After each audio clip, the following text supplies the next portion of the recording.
Ceturtā leģenda – Viņās pasaulēs. Ir daudz stāstu par dažādu cilvēku dzīvi no dzimšanas līdz nāvei. Taču ir leģenda par cilvēka ceļu no nāves līdz dzimšanai. To pastāstīja pats ceļinieks. Paklausīsimies šo leģendu. Iepazīsim pasaules citu pusi, jeb aizkulises. Sapratīsim, kas īsti ir cilvēks. Un tā es atstāju savu fizisko ķermeni uz visiem laikiem. Kaut gan es biju to atstājis uz dažām stundām katru dienu, taču vienmēr atgriezos. To sauca par miegu. Bet šoreiz es to nometu pavisam, lai kā nonēsātu vecu tērpu vairs nekad neuzvilktu. Jo bija pienācis mans laiks aiziet no blīvās pasaules. Šo termiņu manas dzimšanas laikā bija noteikuši karmas valdoņi. Dzīves ilgums blīvajā pasaulē tiek noteikts katram cilvēkam. Manis atstātais blīvais ķermenis man bija kalpojis kā dzīves pavadonis blīvajā pasaulē. Tas bija instruments, kurā iemiesojies, varēju darboties, nekas vairāk. To nometis es zaudēju iespēju dzīvot šajā blīvajā pasaulē, un tā man vairs neeksistēja. Tiesa, pagaidām vēl neesmu pilnīgi aizgājis no šīs blīvās pasaules. Esmu tikai nometis fiziskā ķermeņa blīvo daļu, kas sastāv no cietām, šķiedrām un gāzveida daļiņām. To, kas vēlāk tiks nosaukts par augsto līķi. Es aiznesu sev līdzi visu šā ķermeņa dzīvību, siltumu, elektrību un citas enerģijas. To, ko austrumos dēvē par ēterisko ķermeni. Mans ārējais apvalks ir tikai šis ēteriskais ķermenis, tāpēc esmu kļuvis neredzams tiem, kas atrodas blīvajā pasaulē. Ja stipri vēlos, es varētu kļūt redzams kā rēks un savā parastajā izskatā parādīties radiem un tuviniekiem. Taču es to nedaru, jo tie, kas mani ieraudzītu, varētu nobīties. Un arī tāpēc, ka aizejot no blīvā ķermeņa, es biju ļoti aizņemts. Es no jauna pārdzīvoju savu dzīvi. Šajos īsajos mirkļos man gar acīm aizslīdēja visas manas dzīves panorāma. No visiem aizmirstajiem stūriem un faktiem pavērās ainas pēc ainām, notikumi sekoja citiem notikumiem. Manā nāves stundā atklājās visas dzīves dominējošā jēga.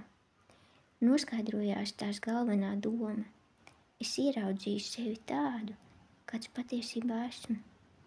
Svinīgs bija tas brīdis, kad stāvēju aci pret aci ar savu dzīvi.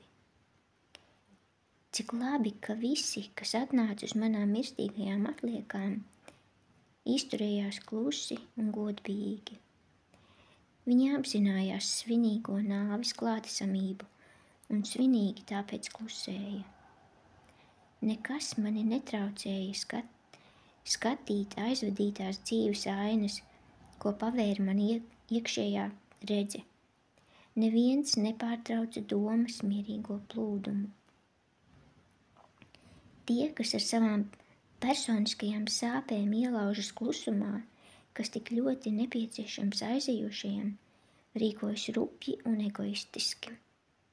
Skaļas raudas un vaimanas var iztraucēt mirušo, neļaujot viņam koncentrēties. Nedrīkst aicināt uz zemes sfērām, kad gars jau ir atrāvies no miesām. Apmēram 36 stundas pēc nāves es izgāju arī no ēteriskā ķermeņa, kas kādu laiku lidinājās virs blīvā ķermeņa. Nomesto ēterisko ķermeni reizēm kapos kā rēgu saskata sensitīvi cilvēki. Pēc dažām nedēļām šis ķermenis sadalās un izkliedējas gaisā. Atbrīvojies no fiziskajiem ķermeņiem, tas ir no blīvā un ēteriskā ķermeņa, Es nokļuvu citā pasaulē, smalkajā pasaulē, kas tagad man kļuva redzama un reāla. Es paliku tas pats, kas biju, tikai tagad par manu ārējo ķermeni kļuvis mans smalkais ķermenis, vēlmju, jūtu un emociju nesējs un paudējs. Ieguvis šo smalko ķermeni ar tā uztveres orgāniem, smalko redzi un tam līdzīgi, es tūlīt varēju piedalīties smalkās pasaules un tās iemītnieku dzīvē. Šis ķermenis man bija arī agrāk, blīvajā pasaulē, tikai tur tas bija neredzams, apslēpts aiz blīvā ķermeņa raupjā apvalka. Ar šā smalkā ķermeņa starpniecību es varēju vēlēties, paust savas jūtas. Šī iespēja pilnā mērā bija palikusi arī smalkajā pasaulē. Taču zemes dzīvē es varēju apslēpt savas jūtas, vēlmes, emocijas, bet tagad smalkajā pasaulē tās bija kļuvušas redzamas, kā blīvajā pasaulē ir redzams blīvais ķermenis. Smalkā pasaule ir nevis kāda īpaša vieta, bet vairāk stāvoklis, kādā biju nokļuvis pēc fiziskā ķermeņa zaudēšanas. Mana apziņa bija palikusi tāda pati, kāda tā bija blīvajā pasaulē. Visi aizgājušie smalkajā pasaulē turpina dzīvot tādu pašu dzīvi, kāda tā bija, kad viņi eksistēja uz zemes, bieži vien pat neapjaušot, ka pārgājuši citā pasaulē. Ik viens iekļaujas sevis paša radītajā pasaulē tādā stāvoklī, kādu pats radījis. Visas sajūtas smalkajā pasaulē ir atkarīgas no apziņas attīstības stāvokļa.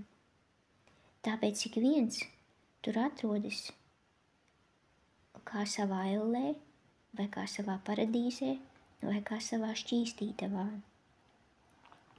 Smalkajā pasaulē ir 3 plāni, jeb 3 sfēras, atbilstoši dažādajiem tās iemītnieku centieniem un viņu garīgās un intelektuālās attīstības pakāpēm.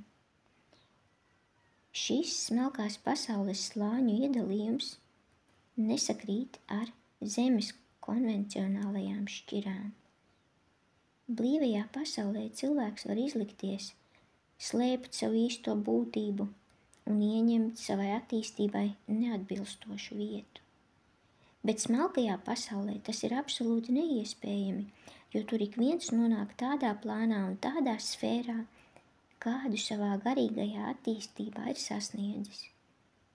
Jā, smalkajā pasaulē nekādi nav iespējams būt divkosim un ietērpt netīras domas šķietamos likumības palagos. Pat zemes dzīvē cilvēku ārieni pārveido viņu tieksmes, un izvirtuša alkohola varā nonākuši nelieši seja iegūst vis tam atbilstošāko izteiksmi, bet smalkajā pasaulē iekšējais raksturs katrā ziņā izpaužas arī ārējā veidolā. Kāds cilvēks ir patiesībā, tāds ir arī viņa ārējais tēls. Viņš vai nu staro skaistumā, ja viņa dvēsele ir cildena, vai arī atbaida ar savu neglītumu, ja viņa dvēsele ir netīra. Smalkajā pasaulē katra doma nekavējoties izraisa atbilstošas pārmaiņas arī ārējā izskatā. Vilka apetīte piešķir smalkajam ķermenim zvēra paskatu. Sliktas kaislības to izķēmo līdz visšausmīgākajai pakāpei. Un visbrīnumainākais ir tas, ka pats cilvēks nekad neredz, kā ir sevi pārveidojis. Vai paredzot šādu likteni, nebūtu vērts laikus parūpēties par savu izskatu? Vai nebūtu vērts jau blīvajā pasaulē iemācīties domāt tā, lai smalkajā pasaulē neviena priekšā nebūtu jākaunas par savu izskatu? Ja cilvēks ir pilnīgi pārliecināts par savu domu labo saturu, tad taču viņam nav par ko bīties. Viņam nemirkli nenāksies mulst par savu izskatu smalkajā pasaulē. viņš tajā būs lielisks un skaists. Smalkajā pasaulē pastāv arī kas līdzīgs ellei, proti noziedznieku un netikļu stāvoklis smalkās pasaules zemākajos slāņos ir ļoti mokošs. Šie nevaldāmie ļaunie gari, kas zemes dzīvē bija nodevušies vienīgi jutekliskām baudām, stipri cieš, tāpēc, ka smalkajā pasaulē viņi nevar apmierināt savas miesiskās kaislības un ļaunuma pilnās tieksmes, jo tam šeit nav paša galvenā fiziskā ķermeņa. Viņi burtiski deg savu neapmierināto kaislību ugunīs, un tā tad ir elle smalkajā pasaulē. Smalkās pasaules sfēras atšķiras cita no citas blīvuma ziņā. Šī smalkās pasaules matērijas īpatnība ir iemesls tam, ka būtnes, kas atrodas vienā sfērā, ir nošķirtas no citās sfērās esošajām būtnēm, un tikai vienas un tās pašas sfēras iemītnieki var savā starpā kontaktēties. Smalkā pasaule ir iekārtota tik brīnišķīgi, ka jebkuras sfēras iemītnieks var iekļūt visās zemākajās sfērās. Turpretī, lai paceltos augstākās sfērās, viņam jāpasniedzas attiecīgajā attīstības pakāpē. Smalkās pasaules iedzīvotāji ir gaismas avots. Viņi paši spīd, apgaismodam arī telpu, kurā atrodas. Taču katras smalkās pasaules būtnes spēja izstarot gaismu ir atkarīga no viņa sasniegtās garīgās pilnības. Tāpēc arī saprotams ir iedalījums gaišākajos un tumšākajos. Gaišais ir tas, kas mirdz, turpretī tumšākais ir tas, kas gaismu neizstaro. Smalkās pasaules zemākajos slāņos valda krēsla, jo tās iemītnieku gaisma ir vāja. Viņa neprot dot un neprot domāt par gaismu. Jo augstāka ir apziņa un doma, jo spilgtāks ir pārdabiskais starojums. Smalkās pasaules iedzīvotāji, kuri augst pēc gaismas, neizjūt tās trūkumu, jo gaišas domas rada gaismu. Smalkajā pasaulē balss nav vajadzīga. To aizstāja ātra doma. Tur tiek uztverti nevis vārdi, bet domas. Tur sazinās ar domām un nav vajadzīgas dažādas valodas. Brīnišķīgi ir iespēja domāt savā valodā un tajā pašā laikā būt dažādu valstu iedzīvotāju saprastam. Ļoti aizraujoša iespēja smalkajā pasaulē ir radīt ar savām domām no smalkās matērijas visu, ko vien cilvēks vēlas.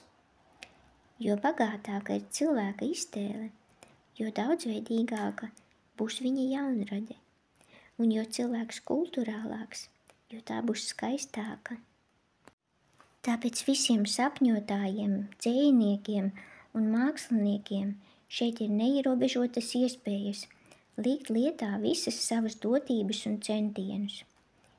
Atbrīvojies no fiziskā ķermeņa, es jutos brīvs no daudziem apgrūtinošiem pienākumiem.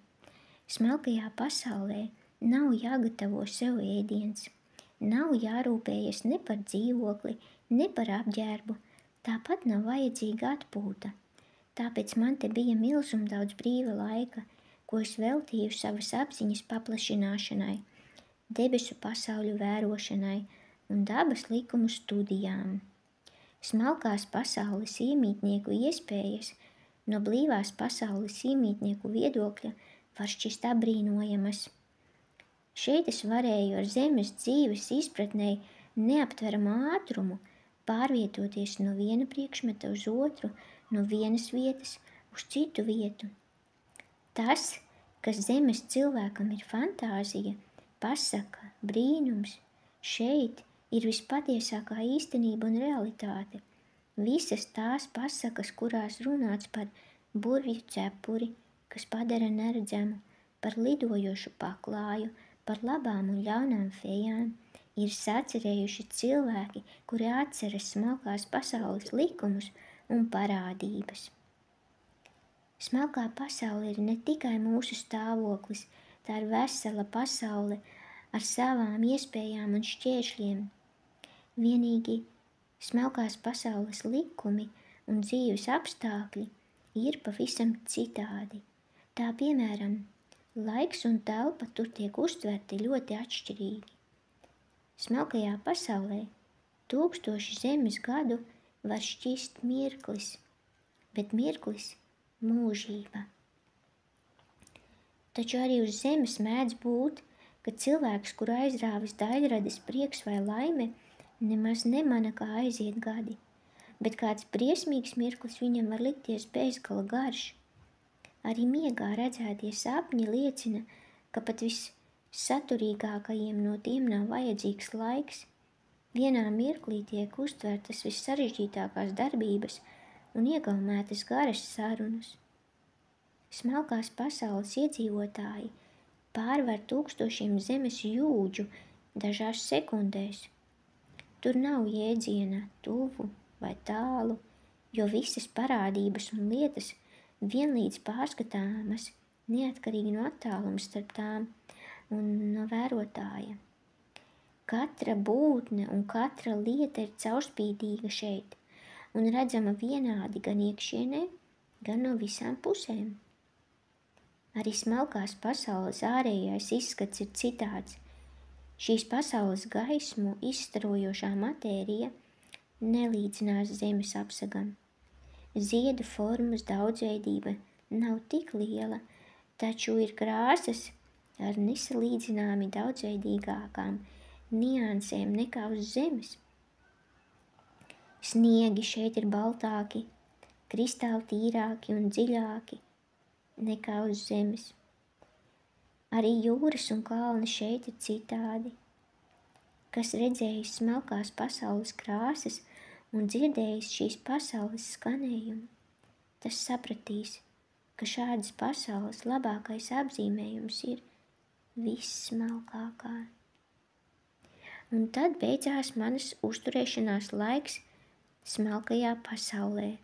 Pienāca laiks man šeit nomirt. Tas nozīmē nomest jau nonēsāto smalko ķermeni un pašam pāriet nākamajā, vēl augstākā pasaulē. Nomestais smalkais ķermenis kļuvis par smalko līķi, pēc kāda laika sairst, un materiāli, no kuriem tas bija veidots, atgriežas kopējā smalkās matērijas rezervuārā. Kad saikne arī ar manu smalko ķermeni pilnīgi satrūka, es iegrimu īsā bezsamaņā. Pēc tam es pamodos, sajūtis dziļu svētlaimi, spilgtu, neierobežotu, tādu, ko zemes cilvēka apziņa nespēja saprast. Es pamodos ar neizsakāmu prieka un miera sajūtu, kas ne ar ko nav salīdzināma. Visapkārt klusi skanēja visbrīnišķīgākās melodijas, gaismu izstarojošo krāsu, vismaigākās nokrāsas. Tās viļņoja ap mani, manā redzes laukā. Pats gaiss likās gaismas mūzikas piesātināts. Visu manu būtni apņēma gaisma un harmonija. Pēc tam zeltainā dūmakā sāka izīmēties mīļotas sejas, kļuvušas smalkākas savā skaistumā, kas atspoguļoja viņu cildenās emocijas, ko nebija aptrēpījušas zemāko pasauļu rūpes un kaislības. Kā lai vārdos izsaka šīs pamošanās svētlaimību, šīs debesu valstības pirmās ausmas mirdzumu? Kādā pasaulē es biju nonācis? Tā bija ugunīgā pasaule.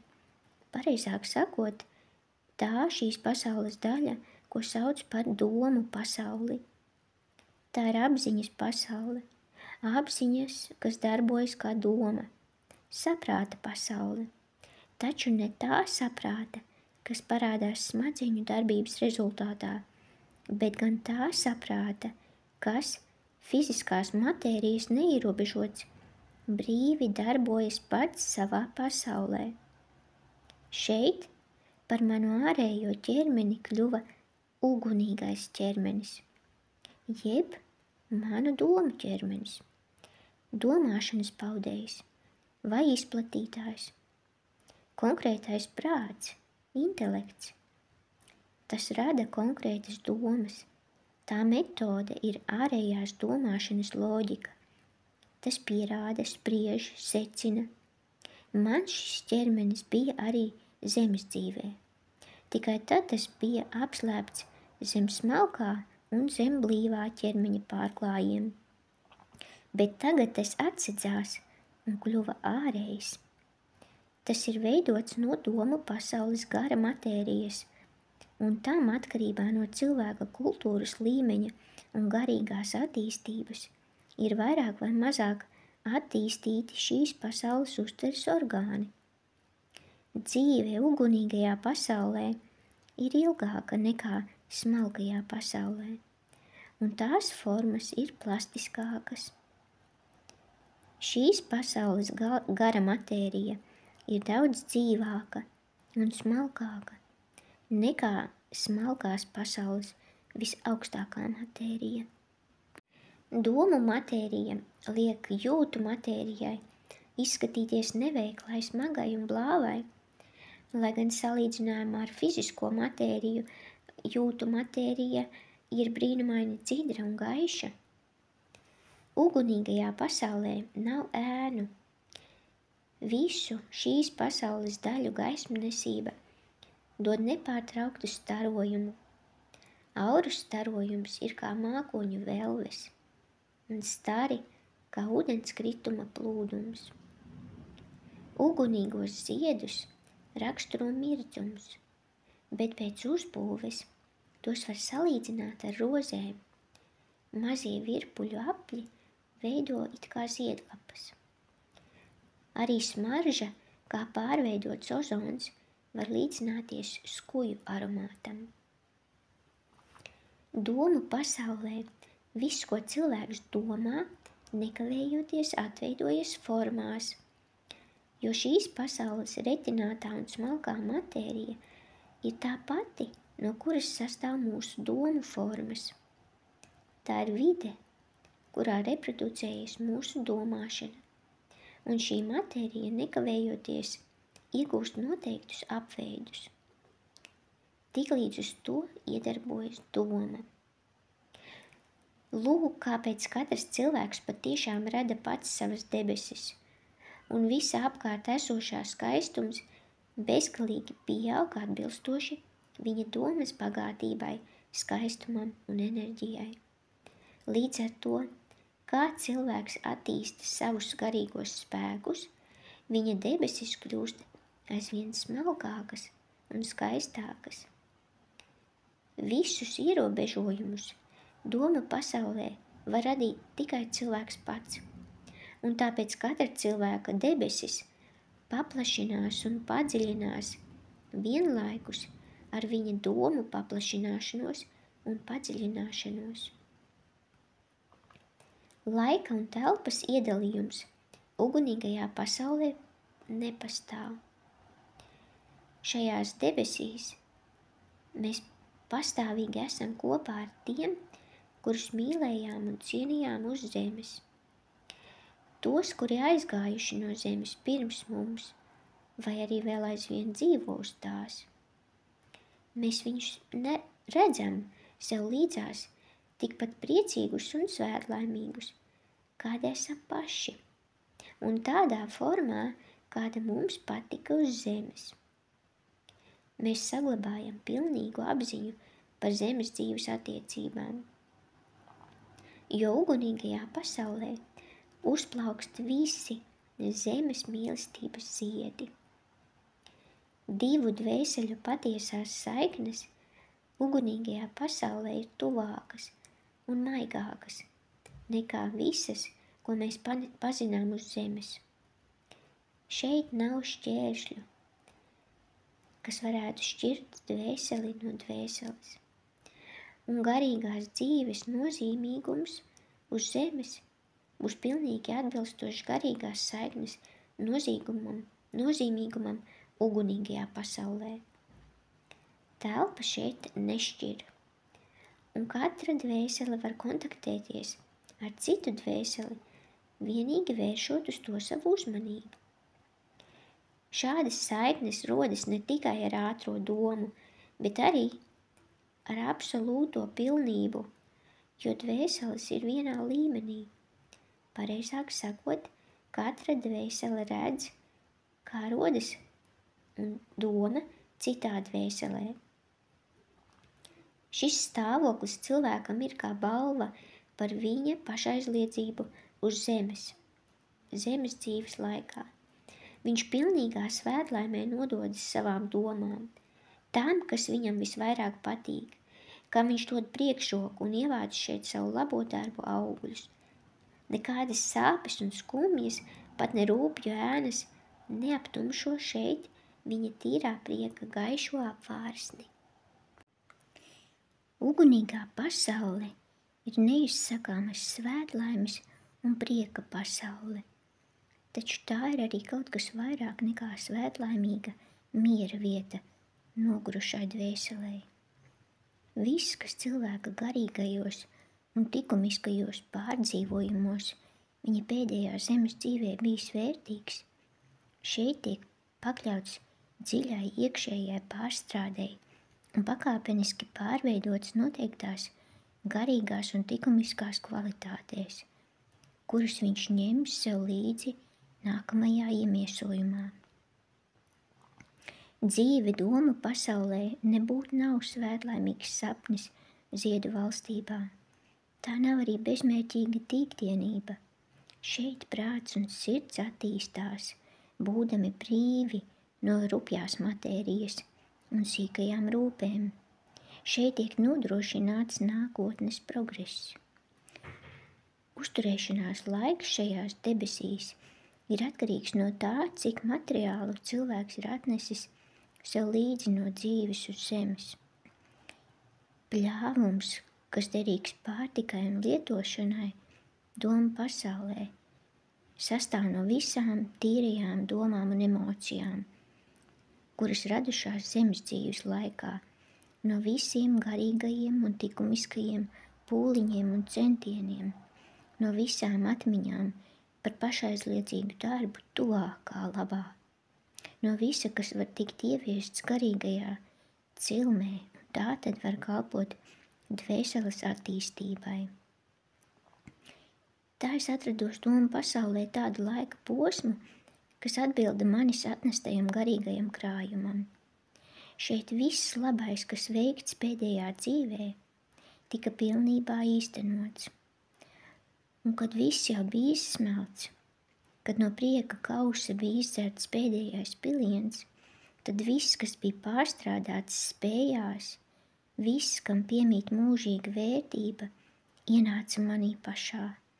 Un es nometu pēdējo no visiem saviem pagaidu apvalkiem – domu ķermeni, kas izgaisa domu pasaulē, bet es sasniedzu savu īsteno dzimteni – ugunīgo pasauli. Jā, ugunīgā pasaule ir cilvēka īstā dzimtene, tā ir viņa valstība, kur viņš ir mājās.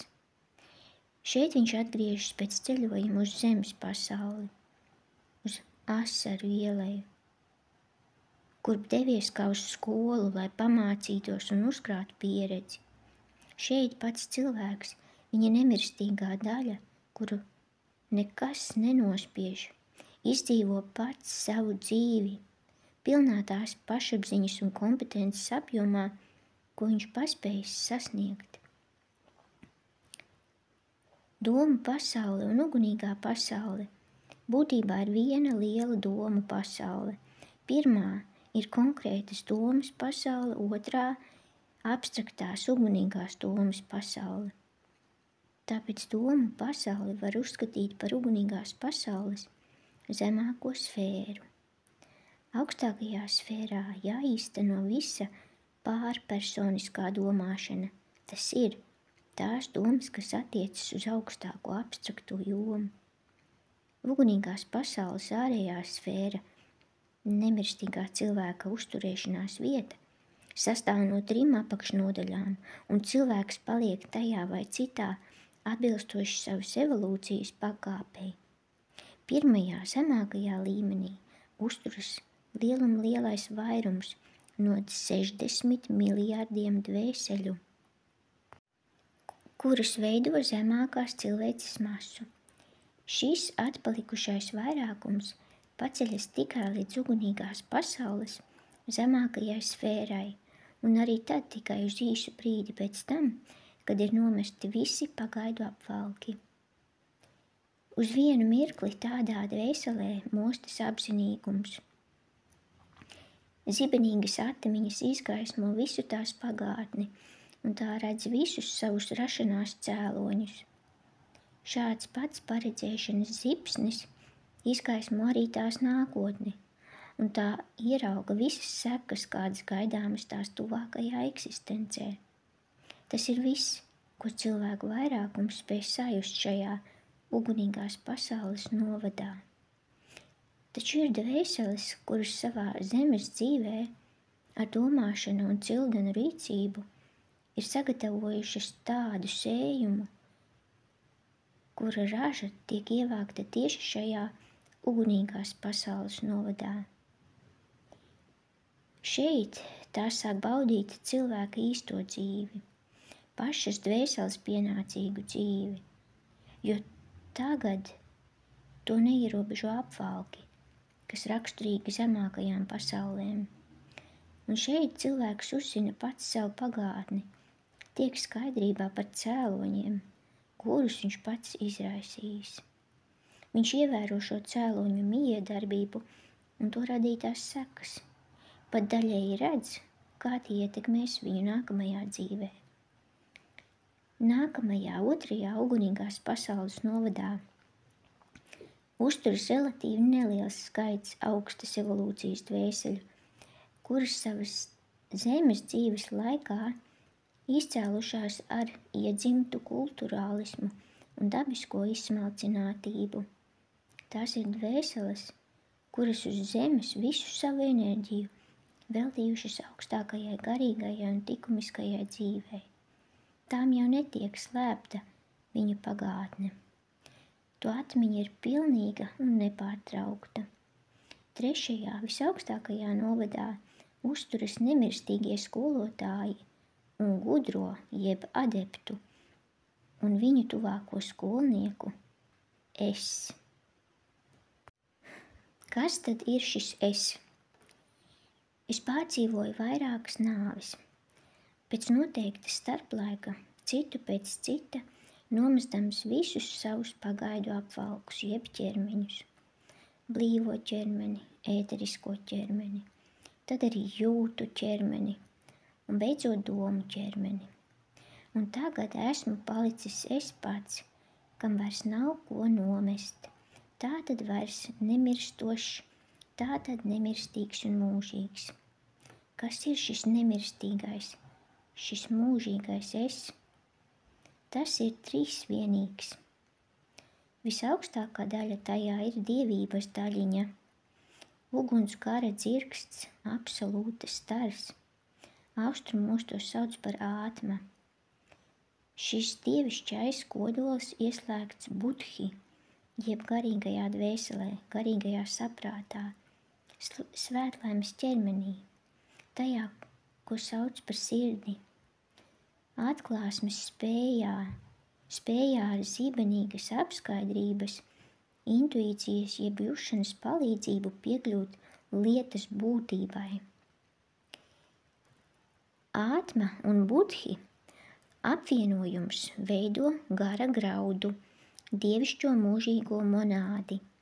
Šis ugunīgais gara grauds ir neiznīcināms un nemainīgs, nesagraujams un mūžīgs.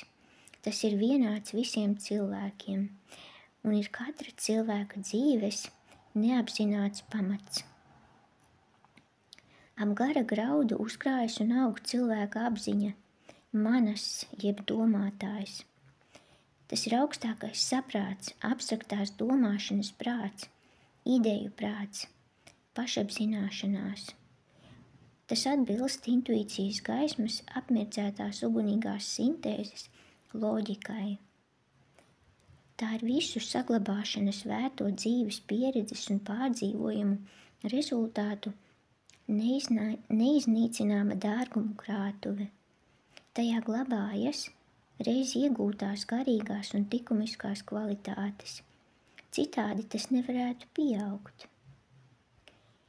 Ātma, budhi un manas kopā veido cilvēka nemirstīgo es. Šis mūžīgais cilvēks, individualizētais dievišķais es, darbojas tajos ķermeņos, kuros tas iestērpts. Tieši tā klātbūtne dod gan ķermenim, gan dvēselē šo es sajūtu. Būdams pašapzinīgs, šis es bieži vien sevi maldīgi identificē ar to apvalku jeb ķermeni, kurā tas darbojas. Tā piemēram, jūtīgam cilvēkam viņa es saplūst ar fizisko ķermeni un vēlmju dabu, jeb smalko ķermeni. No tiem tas smeļas savus priekus un iedomājas sevi un šos ķermeņus kā vienu veselu, jo visa viņa dzīve ir tajos. Zinātniekam viņa es ir ietverts saprātā, jo no saprāta darbības izriet visi viņa prieki. Tajā koncentrēta visa viņa dzīve, un tikai nedaudz spēja pacelties līdz garīgās filozofijas virsotnei un sajust mūžīgo cilvēku kā savu īsto es. Augstākā es ietekmi un iedarbību uz saviem ķermeņiem sauc par sirdsapziņu, jo, ja ir runa par likumību un par intuīcijas uzliesmojumiem, ja tie apgaismo intelektu. Ja šie intuīcijas uzliesmojumi ir tik pastāvīgi, ka kļūst parasti, tad to kopumu sauc par ģēniju. Un katrs no mums sevī nes šo visuma dārgumu, šo visumam nemainīgo vienoto uguni. Šim mūžīgajam cilvēkam nav tiešas izpausmes zemākajās pasaulēs. Šim nolūkam tam nepieciešami ķermeņi, kas atbilst tām pasaulēm, kurās viņš izpaužas. To pārējošo apvalku kopumu, ar kuru starpniecību cilvēks darbojas domu smalkajā un blīvajā pasaulē, austrumos sauc par personību. Tā tiek izveidota katram iemiesojumam uz zemes. Bet augstāko triādi, ātma, budhi, manas, šo nemirstīgo koku, kas no sevis izplaucē personības, tāpat kā lapas, kas kokiem uz zemes ir pavasarī, vasarā un rudenī, sauc par individualitāti. Tā dzīvo mūžīgi, tā ietērpjas ķermeņos un nomet tos, gluži tāpat kā cilvēks, kad novelk savu veco apģērbu un uzvelk jaunu. Tā ir mūžīgā daudzu iemiesojumu sasnieguma savācēja. Iziešana no fiziskā iemiesojuma jeb nāve individualitātei nav nekas īpašs. Nometis visus ķermeņus, mūžīgais cilvēks tomēr paliek viņš pats, un tad viņš atkal ir savā mājā, lai gan būtībā nemaz to nav atstājis. Viņš tikai ar zemākās matērijas ceļveža starpniecību koncentrējas daļu savas apziņas un gribas tur. Cilvēks dzīvo un darbojas 3 pasaulēs. Blīvajā pasaulē ar savu rīcību, smalkajā pasaulē ar savām vēlmēm un domu pasaulē ar savām domām. Dzīvošanai katrā no šīm pasaulēm cilvēkam ir šīs pasaules matērijas ķermenis, jeb apziņas ceļvedis, kas viņam kalpo par šīs pasaules izzināšanas līdzekli, dod iespēju kontaktēties ar to. Cilvēks šos ceļvežus izmanto ilgāku vai īsāku laiku, bet kad tie vairs nav vajadzīgi, nomet tos. Tas, ko mēs saucam par dzīvību un nāvi, individualitātei ir tikai īslaicīgi tās apziņas daļas pievēršanās zemākām pasaulēm, bet pēc tam apziņas atgriešanās augstākajās pasaulēs. Nāve ir vienīgi pārmaiņa, kas cilvēku atbrīvo no vissmagākajām viņu saistošajām važām. Nāve ir vienīgi ieiešana plašākā dzīvē, atgriešanās pēc īslaicīgas trimdes uz zemes, cilvēka īstajā mītnē, pāreja no cietuma uz brīvību kalnu gaisā. Nāve ir lielākā no dzīves zemes ilūzijām. Nāves nav, mainās vienīgi dzīves apstākļi.